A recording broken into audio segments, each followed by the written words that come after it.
Good evening everyone. तो पिछली कक्षा में पिछली क्लास में हम लोगों ने पढ़ा था प्रकाश के बारे में, लाइट के बारे में। लाइट के मतलब कि टाइप्स पढ़े थे कि कैसे कैसे टाइप्स होते हैं, मैन मेड होते हैं और एक नेचुरल होती हैं। उसके बाद मैंने पढ़ा था, उसके बाद मैंने बताया था कि लाइट क्या होता है, एनर्जी का फॉर्म होता है। इलेक्ट्रोमैग्नेटिक वेव के कारण वो क्या होता है, ट्रेवल करता है। ठीक, उसके बाद हम लोगों ने दीप्तिमान वस्तु, ल्यूमिनस ऑब्जेक्ट के बारे में पढ़ा था, नॉन ल्यूमिनस ऑब्जेक्ट के बारे में पढ़ा था। और आज जैसे मैंने क्लास का मैं ये करा दूँ रिवीजन, क्या लाइट क्या होता है, डुअल नेचर का होता है। एक क्या होता है, रे नेचर ऑफ लाइट, जिसमें, और एक होता है wave nature in light of light. Wave nature of light, इसमें क्या होता है कि लाइट का जो एनर्जी होता है वो क्या होता है, ऑसिलेट करता है, परपेंडिकुलर ऑसिलेट करता है और अपने स्थान, अपने पोजीशन में ही ऑसिलेट करता है, आगे पीछे आगे पीछे। उसका डस्ट पार्टिकल क्या करता है, स्पॉट बनाता है, जिससे क्या होता है लाइट एमिट होती है। तो इसके बारे में हम क्लास 12th में पढ़ेंगे, क्लास 11th में पढ़ेंगे। इसके बारे में डिस्कस अभी नहीं करना, हम लोग क्लास सब्जेक्ट 10th के बारे में पढ़ रहे हैं। तो ये हमको क्या पढ़ना है, रे नेचर ऑफ लाइट पढ़ना है। रे nature of light, light is a form of energy which is travel in the form of transversal of electromagnetic wave। तो उसके बारे में पढ़ना है। रे नेचर ऑफ लाइट के बारे में हम लोग पढ़ेंगे। इसको हम मिटा देते हैं। तो कल हम लोगों ने पढ़ा था कि ये क्या है, प्रकाश क्या है। प्रकाश वह कारक है जिसके कारण हम किसी वस्तु को देख सकते हैं। देख सकते हैं का मतलब कैसे देख सकते हैं, जब प्रकाश उस वस्तु पर पड़ती है, जैसे मान लेते हैं ये ऑब्जेक्ट है, कोई ऑब्जेक्ट, जब प्रकाश की किरण, ये मान लेते हैं ये सूरज है, इससे जब प्रकाश इस ऑब्जेक्ट पर पड़ती है तो वो ऑब्जेक्ट हमारी आंखों पर, इससे लाइट रिफ्लेक्ट होकर हमारी आंखों पर पड़ती है, तो हमारी वो वस्तु हमारे देखने के योग्य बनता है। ठीक, इस वजह से हम किसी वस्तु को देख सकते हैं, ये हमने पढ़ा था। उसके बाद हम लोगों ने ये भी पढ़ा था कि हमारा यूनिवर्स का सबसे बड़ा स्रोत जो था, प्रकाश स्रोत के बारे में पढ़ा था कि क्या होता है, एक मैन मेड होता है और एक नेचुरल होता है। जिसमें सूर्य हमने पढ़ा था कि यूनिवर्स का सबसे बड़ा स्रोत है। उसके बाद तारे पढ़े थे, स्टार्स के बारे में, और मैन मेड में पढ़े थे जैसे टॉर्च, मोमबत्ती, लालटेन, इसके बारे में पढ़ा था। और उसके बाद मैंने ये भी पढ़ाया था कि प्रकाश एनर्जी है, फॉर्म, एनर्जी का फॉर्म है। वो कैसे, क्योंकि ये क्या करता है, ट्रांसफॉर्मेशन ऑफ एनर्जी करता है। कैसे एनर्जी का ट्रांसफॉर्मेशन कैसे करता है, जैसे मैंने क्या बताया था कि लालटेन है जिसमें तेल लगता है, तो तेल का जो है रासायनिक पदार्थ को वो क्या करता है, प्रकाश में रूपांतरित कर देता है। उसी तरह जैसे बिजली का बल्ब है, बिजली का बल्ब वो क्या करता है, विद्युत यानी इलेक्ट्रिक को प्रकाश में कन्वर्ट कर देता है। तो ये भी हम जाने थे कि क्या बिजली का बल्ब जो है वो, ये मतलब विद्युत जो है वो क्या कन्वर्ट कर देता है, किसमें, प्रकाश में। क्या करता है, कन्वर्ट कर देता है प्रकाश में। इससे भी हमने पढ़ा था कि ये क्या है, एनर्जी का ट्रांसफॉर्मेशन है। ठीक, उसके बाद हम आते हैं, उसके बाद हम आते हैं मैंने ल्यूमिनस और नॉन ल्यूमिनस के बारे में बताया था।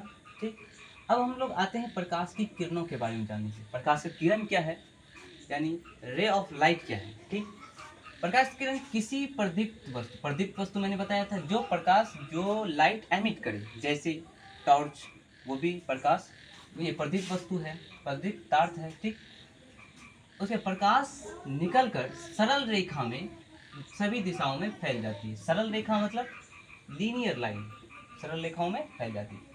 एज एग्जाम्पल, जैसे मैंने एक मोमबत्ती लिया, इससे क्या होती है, प्रकाश निकलती है। तो प्रकाश सरल रेखाओं में कैसे चलती है, जैसे इधर फैला, इधर भी फैला, इधर भी फैला, इधर भी फैला, इधर भी फैला, इधर भी फैला। तो ये क्या है, एक सरल रेखाओं में चलती है। ठीक, इन्हें तीर के निशान से चिन्हित किया जाता है। किसको, प्रकाश की किरण को जो है किसके निशान से चिन्हित किया जाता है, तीर के निशान से। ये जो एरो है, ये एरो के निशान से हम क्या करते हैं, प्रकाश के किरण को चिन्हित करते हैं। ठीक, उसके बाद हम आते हैं प्रकाश का किरण पुंज क्या है। प्रकाश का किरण पुंज के बारे में, प्रकाश की किरणों के समूह को प्रकाश का किरण पुंज कहते हैं, यानी बीम ऑफ लाइट कहते हैं। इसको क्या कहते हैं? Beam of light. प्रकाश की किरण पुंज तो बीम ऑफ लाइट कहते हैं। तो बीम ऑफ लाइट क्या 3 प्रकार की होती है? ये 3 प्रकार की होती है।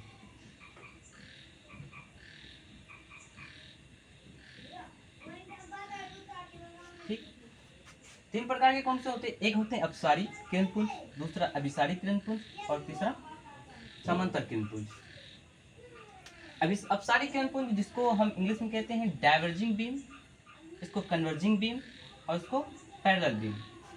डाइवर्जिंग बीम वो होता है जो किसी प्रकाश, किसी बिंदु स्रोत, यानी प्रकाश बिंदु स्रोत से निकलकर क्या होती है, चारों ओर फैल जाती है।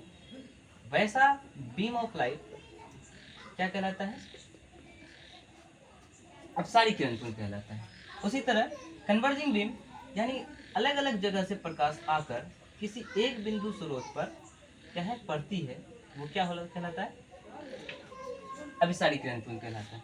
और समांतर किरण पुंज वैसा किरण पुंज जिसमें क्या होता है, लाइट क्या होता है, पैरेलल चलती है, पैरेलल चलती है, जैसे कि समांतर चलती है। ठीक, इसका एग्जांपल अगर हम लें तो इसका हम डेफिनेशन भी लिख देते हैं आपको और एग्जांपल के साथ भी बता देते हैं, सबसे अच्छा वीडियो को कहाँ देखें।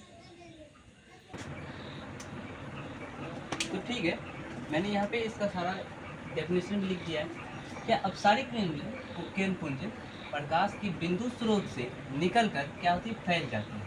अभी मैंने आपको बताया क्या, जैसे प्रकाश का बिंदु स्रोत है, ये मान लेते हैं, इससे प्रकाश क्या होती है, एमिट होती है, निकलती है। ये क्या होती है, चारों ओर नहीं बसती, ये बढ़ती जाती है। इसका डिस्टेंस जो है हमेशा बढ़ती है। ये भी लिख सकते हैं आप, इसमें इनका दूरी बढ़ती जाती है। ठीक, अब कहते हैं अभिसारी किरण पुंज में।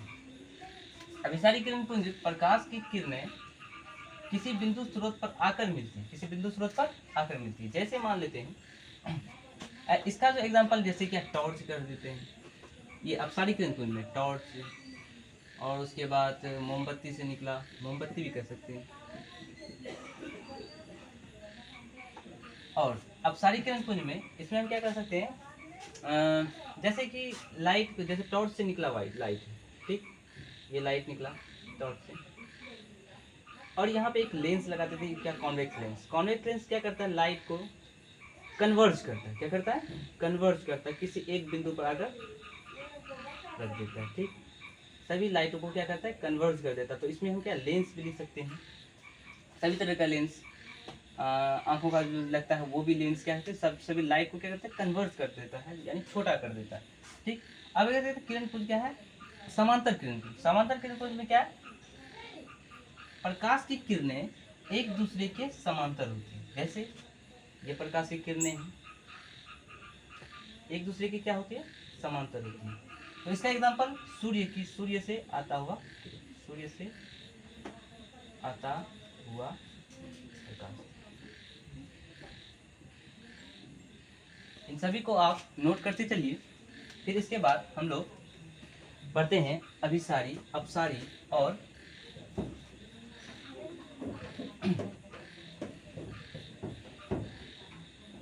वीडियो।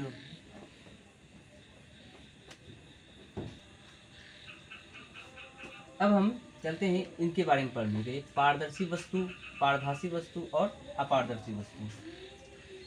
तो पारदर्शी वस्तु वे पदार्थ जिनसे होकर प्रकाश आसानी से पार हो सकती है। वे पदार्थ जिनसे होकर प्रकाश आसानी से पार हो सकती है। इसका एग्जांपल आप क्या बता सकते हैं, जैसे कि कांच, जिसको कहते हैं शीशा, कांच से होकर प्रकाश क्या होती है, आसानी से पार हो सकती है। पानी ले लेते हैं, पानी से भी आसानी से पार हो सकती है, और हवा भी कह सकते हैं। ठीक, इनसे होकर प्रकाश क्या होता है, आसानी से पार हो सकती है। अब आते हैं हम इसका, इनको क्या कहते हैं, ट्रांसपेरेंट, इसको कहते हैं पारभासी, ट्रांसल्यूसेंट, ठीक। ऑब्जेक्ट भी कह सकते हैं, ट्रांसल्यूसेंट ऑब्जेक्ट, ठीक, यानी वस्तु, वे पदार्थ जिनसे होकर प्रकाश छोटे भाग को ही अपने से होकर जाने देती है, यानी प्रकाश का छोटा भाग, मतलब कि अंशतः कम प्रकाश को जाने देता है। तो ऐसा कब होता है, जब जगह मान लेते हैं तेल लगा हुआ कागज, आपने देखा होगा तेल लगा हुआ कागज में प्रकाश क्या होता है, पूरी रूप से पार नहीं होती है, तो तेल लगा हुआ कागज कह सकते हैं। और एग्जांपल में घिसा हुआ कांच कह सकते हैं, इधर लिखता हूँ, घिसा हुआ कांच, ठीक। फिर आते हैं अपारदर्शी वस्तुत्व पर, इसको कहते हैं ऑपेक।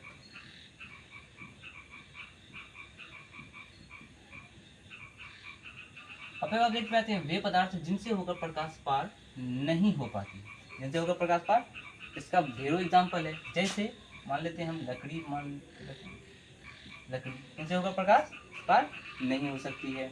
जैसे यहाँ पे हम मान लें बोर्ड, इनसे होकर प्रकाश पूरी तरह आर पार नहीं हो सकती है। तो बहुत सारे एग्जाम्पल हैं, और भी आदि कर देता हूँ, ठीक। तो ये था हमारा कंस्ट्रक्ट बिल्ड होने के लिए ये चैप्टर पढ़ने, हम चैप्टर कौन सा पढ़ने जा रहे हैं, प्रकाश का परावर्तन के बारे में। अभी तक हमने जितना टॉपिक पढ़ा वो आपको क्या करेगा, नीचे से मतलब बिल्ड करेगा आपका ये ऐसा टॉपिक जो आगे आपको परेशानी नहीं होगी। तो आगे हम लोग पढ़ेंगे प्रकाश के परावर्तन का, यहाँ से स्टार्ट करेंगे, ठीक। जो जो होता है उसके बारे में सारा चैप्टर हम लोग पढ़ेंगे, ठीक। उसके बाद आज यहीं तक रहने देते हैं, कल से हम लोग प्रकाश के परावर्तन को स्टार्ट करते हैं, ठीक। धन्यवाद।